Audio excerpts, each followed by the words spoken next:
આ cyclonic circulation છે એને અત્યારે અમે સતત એના ઉપર નજર રાખશું, કેમ કે આગળના દિવસની અંદર સાયક્લોન સ્ટ્રોમ બને તેવી શક્યતાઓ આની અંદર છે.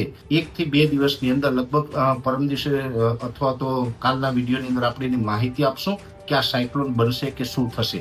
પણ હા, એક ચોક્કસથી છે કે શક્યતાઓ છે અત્યારે અમે ઓબ્ઝર્વ કરી રહ્યા છીએ અને એની માહિતી ચોક્કસથી આપશું કે કદાચ સાયક્લોન બને તો પણ અને કદાચ સાયક્લોન ન બને તો પણ ગુજરાતની અંદર મે મહિનાના છેલ્લા અઠવાડિયાની અંદર વરસાદની શક્યતાઓ છે.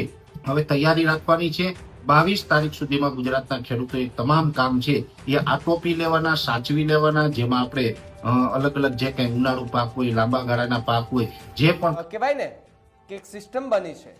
આ સિસ્ટમ ખૂબ મોટી થવાની અને કદાચ એ વાવાઝોડામાં પરિવર્તન થાય તેવી પણ સંભાવના છે.